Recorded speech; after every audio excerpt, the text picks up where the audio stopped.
Hello everyone, in today's video I'll be explaining why the 4AG16 valve with the big port head, which is the first and second iteration of the 4AG16 valve, needs an additional oil drain on the cylinder head. Well, let's get started then by explaining when would you need this modification.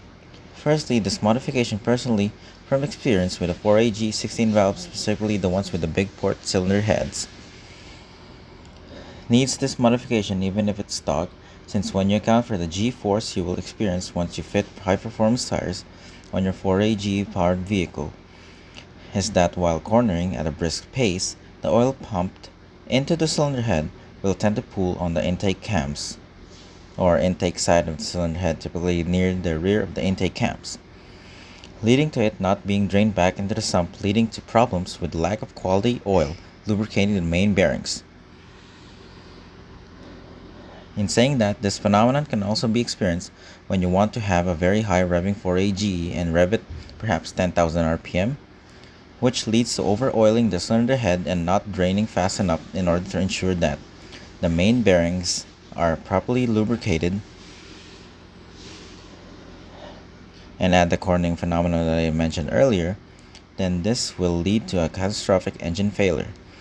because the crankshaft won't get any steady supply of oil, leading to metal-to-metal contact.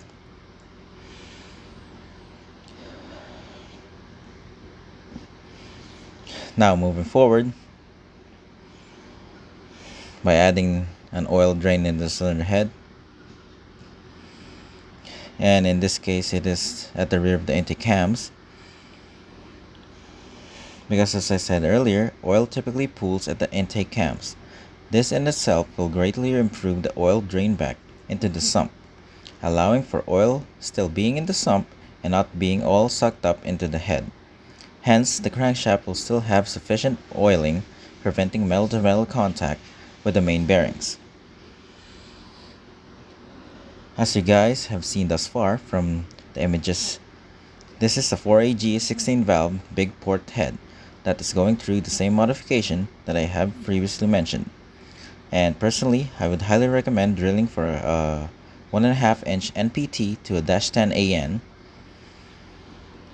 in order to provide you with the benefit of added oil drain back, although a 3/8 to a -6 should be sufficient enough, provided that you don't exceed revving the engine to about 9,000 RPMs. In conclusion, I do highly recommend anyone whom is interested in the older 4AG engines with a big port cylinder head to do this modification for the exact same reasons that I have said earlier. Thank you for watching, and if you liked the video, please do like, comment, and subscribe for more. Let me know down in the comments, what do you think of the 4AG engine? Don't you think that it may be old but still a great engine?